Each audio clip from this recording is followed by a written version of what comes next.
هذه الشيلة مهداة إلى صدر القبيلة الشيخ عمر سعيد العفاري أبو ريس، من كلمات الشاعر أحمد عبد الله الخشعي العولقي، أداء أبو راكان الشني.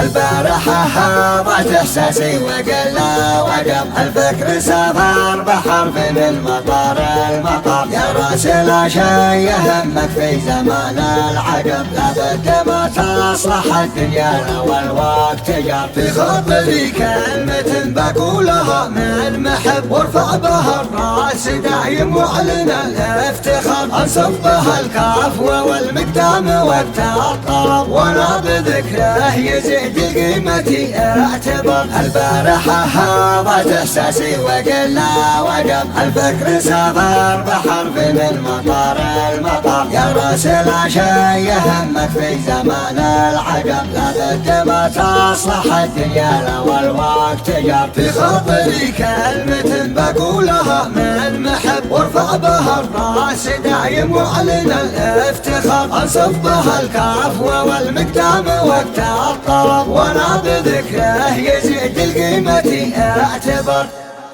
لاستكت ظروف بقعة والزمان انقلب وقف لها الشيخ ابو ريس كبير الكبر شيخا ولا شيخ وانعم من قحاح العرب ربعها للجاد والطلات وانعم عبر صدر القبيلة امر يا حي والله شنب ونصاوم الفاوصي تهدايا كل درب انا اشهد انه يحل المشكلة والنشب فكاك الاعقاد كان فاتح الزرار تشتهي ذري وتفخر به رجال السلف من حد نجد العذية لنعم قلب حر صدر القبيلة صفات غالية حدها يمينها الحاتمية والعقل والوقار يمينها الحاتمية والعقل والوقار يعطي العطاء والخسارة لو تجي ما حسب يحذف لها شاك كانها حسوة من حجر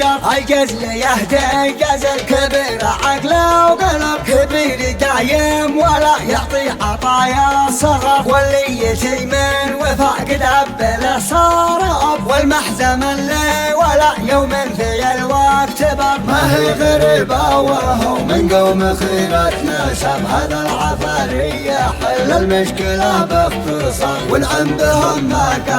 قاري وكاتب كاتب وعدد ما ينجلي ليله وحل النهار لاستكت ظروف بقعة والزمان انقلب وقف لها الشيخ ابو ريس كبير الكبر شيخا ولا شيخ وانعم من قحاح العرب ربعها للجاد والطلات وانعم عبر صدر القبيلة امر يا حي والله شنب ونصاوم الفاوصي تهدايا كل درب انا اشهد انه يحل المشكلة والنشب فكاك الاعقاد كان فاتح الزرار تشتهي ذري وتفخر به رجال السلف من حد نجد العذية لنعم قلب حر صدر القبيلة صفات غالية حدها يمينها الحاتمية والعقل والوقار يمينها الحاتمية والعقل والوقار يعطي العطاء والخسارة لو تجي ما حسب يحذف لها شاك كانها حسوة من حجر الجزل يهدي جزل كبير عقله وقلب كبير دايم ولا يعطي عطايا صغر واللي يتي من وفاء قد أبله صار